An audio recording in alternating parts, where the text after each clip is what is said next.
नमस्कार दोस्तों, मैं विपिन बिहारी पांडे। आज हम लोग नॉर्थ अमेरिका के सीरीज में रिसोर्सेज को देखना है, जिसमें कि रिसोर्सेज और इंडस्ट्री को देखना है। तो अब रिसोर्सेज ऑफ नॉर्थ अमेरिका में क्या देखना है, तो मुख्य रूप से हमें चार चीज़ों पर फोकस करना है। Four thrust major regions are located under the resources of North America. तो चार चीज़ों पर फोकस करना है। पहला किस पर करना है? एग्रीकल्चर पर, कृषि पर, कि कृषि में ये देखना है कि इसका क्षेत्र क्या है, किस क्लाइमेट में किस प्रकार के एग्रीकल्चर हो रहे हैं। सेकंड चीज फॉरेस्ट्री को देखना है, वानिकी को। थर्ड क्या देखना है? माइनिंग को, खनन को देखना है। और फोर्थ क्या देखना है? ड्रिलिंग को। ड्रिलिंग मीन्स बोरिंग भी होता है, तो गौर करिए, ड्रिलिंग को देखना है। तो आइए सबसे पहले हम एग्रीकल्चर पर फोकस देते हैं कि एग्रीकल्चर का सिचुएशन क्या है नॉर्थ अमेरिका में और कहाँ कहाँ पर क्षेत्र है एग्रीकल्चर का, ये देखते हैं। तो ये देखिए दोस्तों, ये नॉर्थ अमेरिका का रीजन्स है। ये पूरा नॉर्थ अमेरिका का रीजन्स है, जो कि नॉर्थ में आर्कटिक ओशन है, फिर वेस्ट में पैसिफिक ओशन है, ईस्ट में अटलांटिक ओशन है, गौर करिए, और साउथ में गल्फ ऑफ मेक्सिको और कैरिबियन सी है। तो गौर करें, सबसे पहले हम ये देखें कि एग्रीकल्चर जो है, यहाँ का विस्तार एग्रीकल्चर में क्या है, इस पर थोड़ा सा एक नजर डालें। तो एग्रीकल्चर का विस्तार हम देखें तो America, North America enjoys different types of climate. जो उत्तरी अमेरिका में डिफरेंट टाइप्स की क्लाइमेट पाई जाती है, from Arctic Ocean to Gulf of Mexico Caribbean Sea, यहां से लेकर के आर्कटिक ओशन तक, and from this continental part of to the ice part till Greenland, यहां तक सिचुएशन देखने को मिलता है। ये पूरे अपलेशियन रीजन्स में हम देखें तो ये पूरे अपलेशियन रीजन्स में क्या है, डिफरेंट टाइप्स के agricultural facilities provided to the people.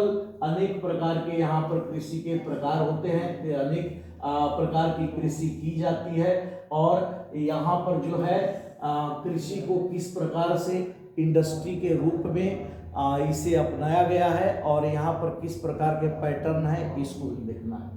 तो गौर करिए, यहाँ पर सबसे पहले हमने देखा कि आर्कटिक ओशन से लेकर के गल्फ ऑफ मेक्सिको और फिर इधर पूरा अपलेशियन का पार्ट, यहाँ तक कि कह सकते हैं कि up to the coastal regions of जो नॉर्थ ईस्ट अटलांटिक कोस्ट है, यहाँ तक सिचुएशन है जो हम देखते हैं। तो इसमें हम देखते हैं कि जो एग्रीकल्चर है, चार टाइप के क्लाइमेट हैं यहाँ पर देखने को मिलते हैं। There are 4 types of climate, और इस क्लाइमेट में क्या देखा जाता है, एग्रीकल्चर को देखा जाता है। तो हम देखें तो सबसे पहले एक है ट्रॉपिकल क्लाइमेट। ट्रॉपिकल क्लाइमेट ऐसे भी हमने आपसे पिछले वीडियो में चर्चा किया था कि ट्रॉपिकल किसको कहते हैं, जो ट्रॉपिक ऑफ कैप्रिकॉर्न और ट्रॉपिक ऑफ कैंसर के बीच में आता है, जो मकर और कर्क के बीच में आए उसे क्या कहते हैं, ट्रॉपिकल बेल्ट कहते हैं। अगर हमें नॉर्थ अमेरिका में देखना है तो इक्वेटर देख रहे हैं कि equator passes through the Brazil, इसके नॉर्थ का पोर्शन जो है ये पूरा ट्रॉपिकल बेल्ट में आ रहा है। कहां तक आ रहा है, तो पूरा गल्फ ऑफ मेक्सिको तक आ रहा है। तो ये पूरा कैरिबियन जो आइलैंड है, यहाँ पर जो भी एग्रीकल्चर हो रहा है, ये सारा जो सेंट्रल अमेरिका का पार्ट्स है, ये सब ट्रॉपिकल बेल्ट के अंतर्गत आते हैं। अब इस ट्रॉपिकल बेल्ट में the farmers harvest orange, sugar cane, coffee, cocoa and bananas. ये यहाँ के जो किसान हैं इस तरह के एग्रीकल्चर में लगे हुए हैं, गौर करें। और यहाँ पर जो ये एग्रीकल्चर हो रहा है mostly coastal plains and humid mountain slopes. ये देखिए, एक कोस्टल प्लेन्स में हो रहा है, द्वीपों के भी कोस्टल रीजन्स में, और यहाँ पर जो ह्यूमिड माउंटेन रीजन्स है यहाँ पर इसकी खेती हो रही है। तो एग्रीकल्चर में इस ट्रॉपिकल जोन में मुख्य रूप से जो एग्रीकल्चरल क्रॉप्स है, ऑरेंज है, शुगर केन है, कॉफी है, कोकोआ है एंड बनानास है, और बनानास है। तो एक कृषि किया जा रहा है यहाँ पर, एक कोस्टल प्लेन्स और ह्यूमिड प्लेन्स में। अब दूसरा हम देखें सब ट्रॉपिकल रीजन्स। तो सब ट्रॉपिकल रीजन्स 30-35 को हम क्या करते हैं, सब ट्रॉपिकल रीजन्स।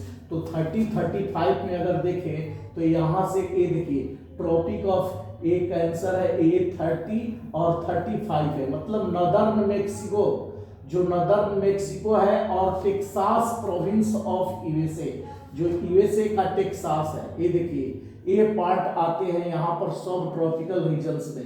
तो इसमें कौन सी है भाई, तो गौर करिए, रियो ग्रांडे वैली है, रियो ग्रांडे वैली है, जिस वैली में क्या हो रहा है भाई, तो जिस वैली में आपको साइट्रस जो है ये इसका उपज हो रहा है, ये साइट्रस के लिए, फ्रूट के लिए मशहूर है, गौर करिए। अब इसके बाद में यहीं पर हम क्या देखते हैं, कैलिफोर्निया का जो एक कोस्टल प्लेन है, एक कैलिफोर्निया का जो कोस्टल प्लेन है, ये भी फ्रूट्स और वेजिटेशंस के लिए क्या माना जाता है, इंपॉर्टेंट माना जाता है। तो कैलिफोर्निया के कोस्टल प्लेन में भी फ्रूट और वेजिटेबल होता है। इसके बाद में गल्फ कोस्टल जो प्लेन्स है, यहाँ पर जो गल्फ है, गल्फ ऑफ कैलिफोर्निया का जो कोस्टल प्लेन्स है दोनों साइड के, इन कोस्टल प्लेन्स में भी वेजिटेशन बड़े पैमाने पर किया जाता है। और इसके अतिरिक्त जस्ट हम ईस्ट साइड में आते हैं तो सैंडी वैली ऑफ अपलेशियन, ये देखिए अपलेशियन का सैंडी वैली है, यहाँ पर भी गौर करिए सब ट्रॉपिकल क्लाइमेट पाए जाते हैं, और इस क्लाइमेट में यहाँ पर भी एग्रीकल्चर किया जाता है। यहाँ मुख्य रूप से जो सैंड वैली ऑफ अपलेशियन है, यहाँ पर एग्रीकल्चर कॉटन और टोबैको का होता है दोस्तों, यहाँ पर कॉटन और टोबैको को हम देखते हैं। इसके बाद में हम कहां पर आते हैं, तो अब तीसरा जो क्लाइमेट है कूल टेम्परेट जोन। तो पहला क्या देखे हम, ट्रॉपिकल जोन देखे, दूसरा क्या देखे, सब ट्रॉपिकल जोन देखे, और तीसरा अब देखते हैं कूल टेम्परेट जोन। अब कूल टेम्परेट जोन को हम देखें तो ये 35 से अबव, जो आप समझे कि 35-40 से लेकर के 55 तक का ये रेंज कवर कर रहा है, ये पूरा 55 तक का ये पूरा रेंज कवर कर रहा है। चूंकि 49 डिग्री है, ये कनाडा और यूएसए के बीच में, इससे जस्ट नॉर्थ में जाएंगे तो ये 55 वाला रीजन से, जिसमें कि ग्रेट लेक्स आ जा रहे हैं, जिसमें कि आपको नियाग्रा पेनिनसुला, सेंट लॉरेंस का भी आ जा रहा है। तो गौर करिए इसमें हम क्या देखते हैं, गौर करिए ए इसके अंतर्गत जो आने वाला जो रेंज है वह न्यूयॉर्क का फिंगर लेक्स का जो रेंज है, ये देखिए न्यूयॉर्क का जो फिंगर लेक्स का रीजन्स है, ये इसके अंतर्गत आ रहा है कूल टेम्परेट जोन के अंतर्गत। कूल टेम्परेट जोन को हम शीत कटिबंधीय मेखला के नाम से जानते हैं। गौर करिए इसमें ओंटारियो प्रोविंस कनाडा का आ जा रहा है, नियाग्रा पेनिनसुला आ जा रहा है, और इसके बाद में अगर यही क्लाइमेट देखें तो कोलंबिया रिवर बेसिन में भी एक क्लाइमेट देखने को मिलता है, और थोड़ी सी एक क्लाइमेट यहाँ पर देखने को मिलती है, कहाँ पर, तो वैली ऑफ अपलेशियन, ये अपलेशियन का नॉर्दर्न पार्ट में जो अपलेशियन की वैली है, घाटी है, यहाँ पर देखने को मिलता है। तो गौर करें इस तरह से इसके क्या है, क्षेत्र हैं। अब यहाँ पर होने वाला कौन है प्रोडक्ट, तो होने वाले 3 प्रोडक्ट हैं यहाँ पर। कौन कौन प्रोडक्ट है, तो गौर करिए डेयरी प्रोडक्ट है, कॉर्न प्रोडक्ट है, और व्हीट प्रोडक्ट है। तो जो डेयरी प्रोडक्ट है दोस्तों, वो डेयरी प्रोडक्ट कहाँ पर हो रहा है इन क्षेत्रों में, तो अगर हम देखें तो ग्रेट लेक्स, ये देखिए ये ग्रेट लेक्स है, 5 ग्रेटेस्ट लेक्स, ये डेयरी का क्षेत्र है। फिर सेंट लॉरेंस का रीजन्स, ये आप देख रहे हैं, फिर सेंट लॉरेंस का रीजन्स है जो डेयरी प्रोडक्ट के अंतर्गत आता है, एलॉन्ग द अटलांटिक कोस्ट, जो अटलांटिक कोस्ट के सहारे है, ये पूरा डेयरी। और इतना ही नहीं, अपलेशियन का जो ये पिडमॉन्ट जो रीजन्स है, अपलेशियन के जो वेस्टर्न पार्ट में पिडमॉन्ट जो रीजन्स है, इस पदस्थली जो क्षेत्र है, इस क्षेत्र में भी समझिए कि डेयरी फार्मिंग का विकास हुआ है और डेयरी बड़े पैमाने पर देखा जा रहा है।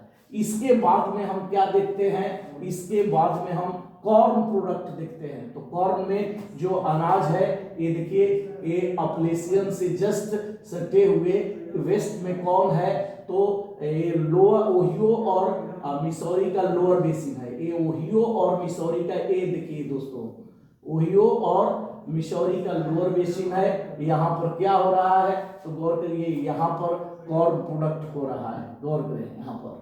और इसी के जस्ट वेस्ट में गौर करिए, ये इसी के जस्ट वेस्ट में ये जो मिसिसिपी मिसौरी का जो बेसिन क्षेत्र है, जो प्रेरी बेल्ट, ये अल्बर्टा सस्केचेवान तक फैला हुआ है, ये अल्बर्टा सस्केचेवान तक फैला हुआ है, ये प्रेरी बेल्ट है। और इसी प्रेरी बेल्ट में व्हीट जो प्रोडक्शन होता है वो बड़े पैमाने पर होता है। एक Kansas of USA, Alberta Saskatchewan और मैनीटोबा में ये क्या हो रहा है, बड़े पैमाने पर देखा जा रहा है। तो ये देखिए हमने क्या देखा, ट्रॉपिकल जोन, सब ट्रॉपिकल जोन और कूल टेम्परेट जोन में देखा। इसके बाद में एक जोन आता है ड्राई जोन। ड्राई जोन जो शुष्क क्षेत्र है, यहाँ पर क्या देखने को मिलता है, तो ये ड्राई जोन कहाँ पर अमेरिका में, नॉर्थ अमेरिका में देखने को मिलता है। तो देखिए इसका जो क्षेत्र है साउथ वेस्टर्न यूएसए, ये देखिए ये साउथ वेस्टर्न यूएसए ये है, और ये नॉर्दर्न ऑफ मेक्सिको, मेक्सिको का नॉर्दर्न और नॉर्थ अमेरिका का या यूएसए का साउथ वेस्टर्न रीजन से है। तो जो यूएसए का south western region, northern America, ये पार्ट इसके अंतर्गत आता है, ड्राई जोन्स के अंतर्गत आता है। गौर करिए अब ये किस लिए मशहूर है, तो अधिकतर रैंचिंग के लिए मशहूर है, चरागाह के लिए मशहूर है। यहाँ पर भी क्या होता है, यहाँ पर भी कुछ फ्रूट्स पाए जाते हैं। गौर करिए अगर इरिगेशन का व्यवस्था हो जाए तो ये काफ़ी फर्टाइल रीजन है ये भी, लेकिन यहाँ पर जो भी कॉर्न ग्रोन अप होता है, यहाँ पर जो भी अनाज उगाया जाता है, यह अनाज किसके लिए उगाया जाता है, तो फॉर लिव स्टॉक फीडिंग, यहाँ के पशुओं को खिलाने के लिए उगाया जाता है। तो इस प्रकार से हम नॉर्थ अमेरिका के एग्रीकल्चरल सिचुएशन को देखते हैं। अब यहाँ 55 के बाद में जाने पर यहाँ पर एग्रीकल्चरल एक्टिविटीज न के बराबर हो जाती है, जिसका कोई मतलब नहीं होता है। तो देखिए हम देखें तो यहाँ जो नॉर्थ अमेरिका में पूरा जो सिचुएशन है, यहाँ ट्रॉपिकल बेल्ट से लेकर के ये आपको कूल टेम्परेट जोन 55 तक ही यहाँ पर देखने को मिलता है, जो कि अगर मुख्य रूप से देखा जाए तो Saskatchewan up to the Gulf of Saint Lawrence के नदर्न पार्ट से लेकर के, और गौर करिए एक कैरिबियन सी और सेंट्रल अमेरिका होते हुए ये पार्ट एग्रीकल्चर के लिए महत्वपूर्ण है। और इसमें जो एग्रीकल्चर हो रहा है वो है एग्रीकल्चर इस प्रकार के हो रहा है। तो धन्यवाद दोस्तों, अभी हम लोग एग्रीकल्चर देखे, इसके बाद में हम लोग यूएसए का फॉरेस्ट्री देख लेंगे, फिर माइनिंग देख लेंगे, फिर ड्रिलिंग देख लेंगे। तो चलिए फिर हम अगले वीडियो में फॉरेस्ट्री ऑफ नॉर्थ अमेरिका के साथ आते हैं।